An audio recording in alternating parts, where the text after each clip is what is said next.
Good morning, everyone.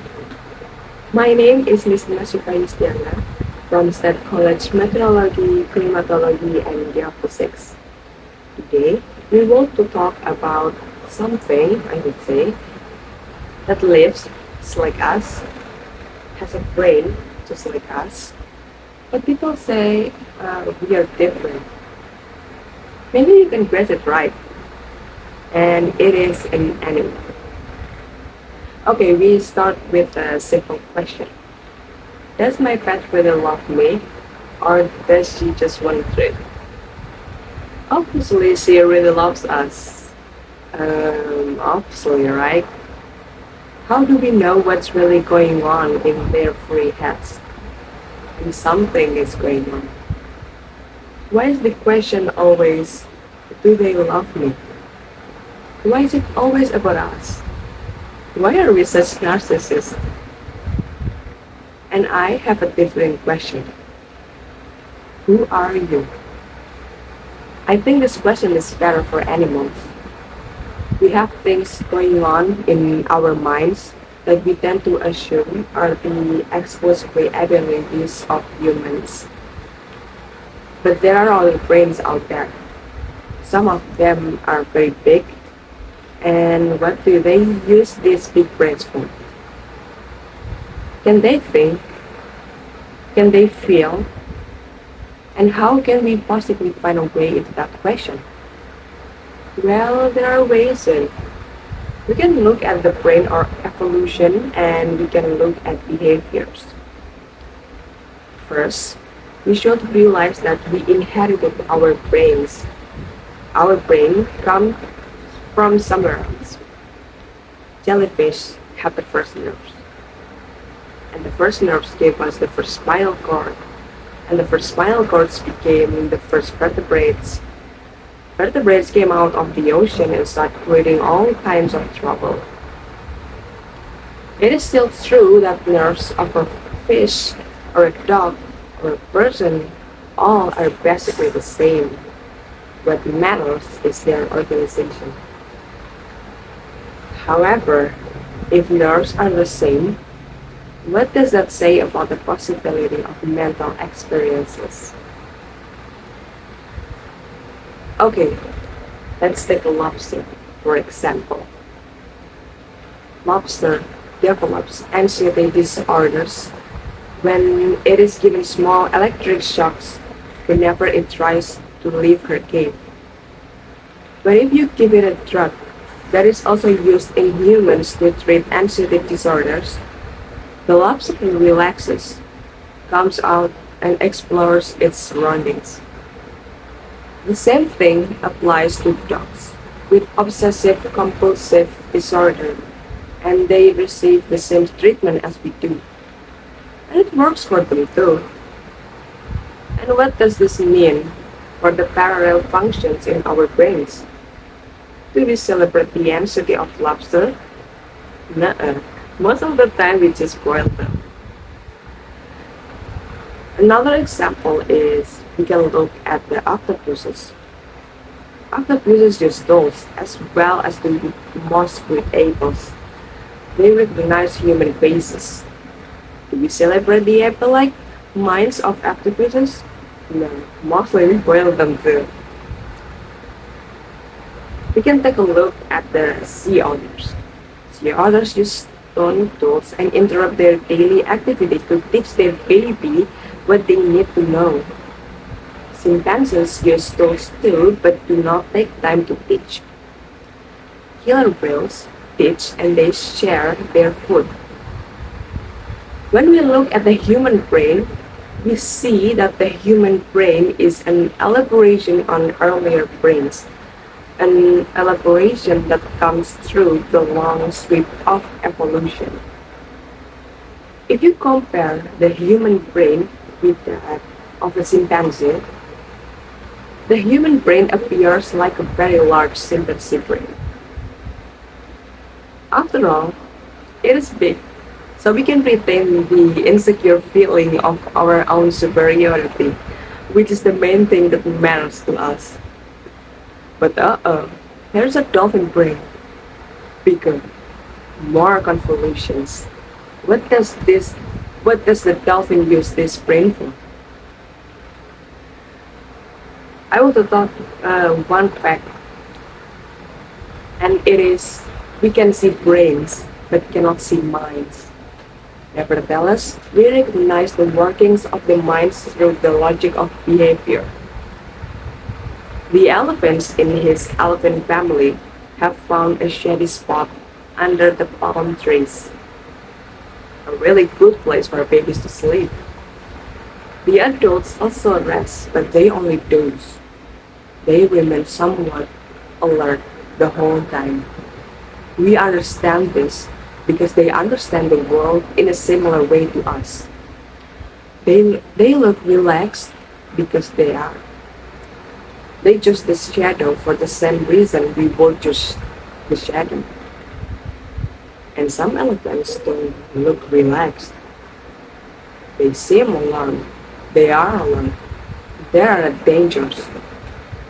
There are people who hurt them.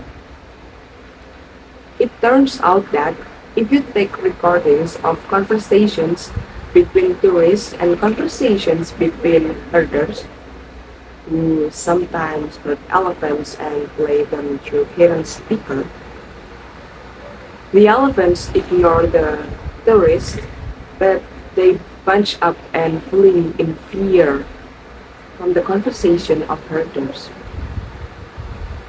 They put different kinds of humans in different categories. They know what's going on. They know who their friends and who their enemies are. They know their family members are. They have the same needs as we do. Whether on land or at sea, it's the same everywhere. Stay alive, keep your babies alive, and let life go on. We see an understanding healthy. We see the curiosity in the young. We see the bones of family members. We recognize affection for what it is. Courtship is a courtship. And some people still ask, but do they have consciousness? Well, when you get general anesthesia, you become unconscious. It means that all of your sensory input is stopped. You no longer perceive your surroundings. You are unconscious. Okay, how about empathy? Some people think that empathy is something very special and unique to humans, but it is just the brain's ability to adapt to the mood of others anyway. It is very useful and extremely important. You have to know what is happening around you, what others are doing. The oldest form of empathy is contagious fear. If everyone in a group suddenly starve and leave, it is not a good idea to stay and ask yourself, hey, I wonder why everybody has this left. Through evolution, empathy has been embellished as well. There are 3 stages of empathy. 1. Feeling together. If you were happy, I'm happy too. If you were sad, I will be too. And then there is sympathy. I'm sorry your grandmother died.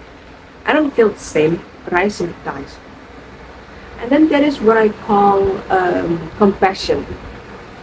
You act according to your feelings for each other. Human empathy is not only by no means exclusive to humans, but is also far from perfect. We round up empathetic animals, we kill them and eat them.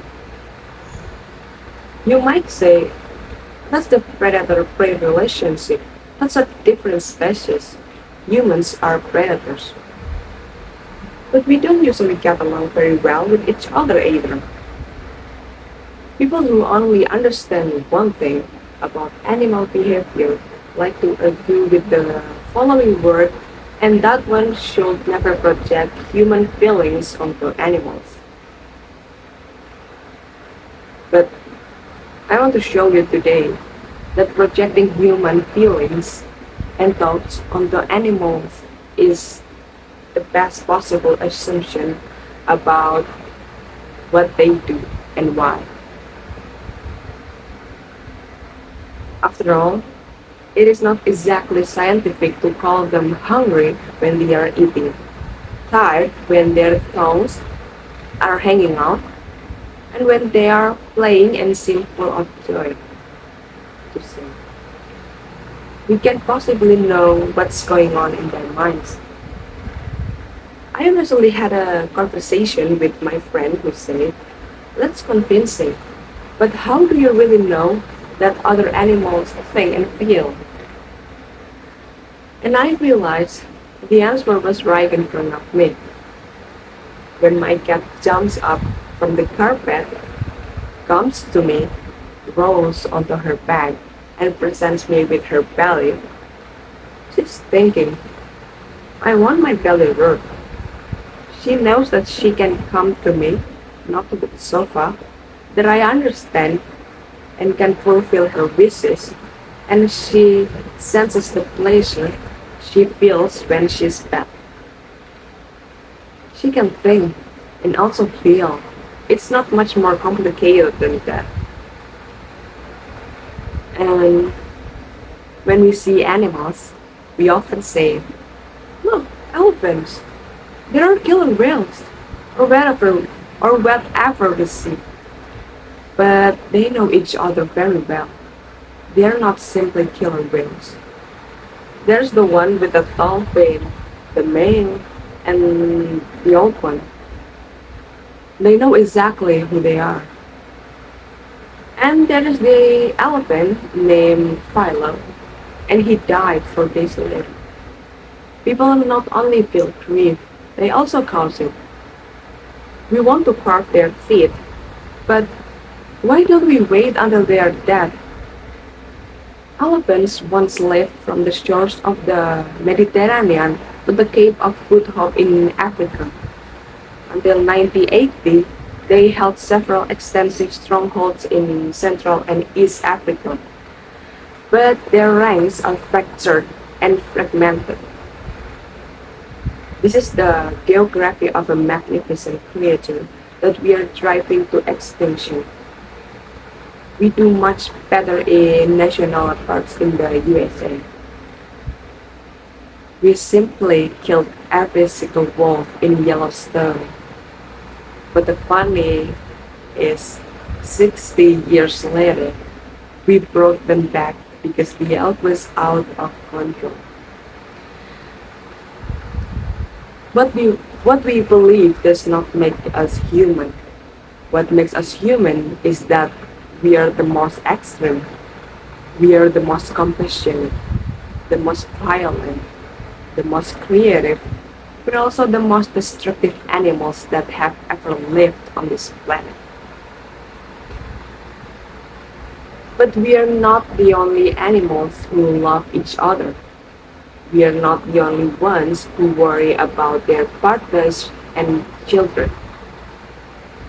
This is not the relationship we should have with the world, but our big, celebrated brains remain unused. But when we welcome new life into the world, we do so with images of animals. We start with the question, do they love us? And we need to look beyond our own horizon and ask, do we have what it takes to simply let life on Earth continue? Thank you.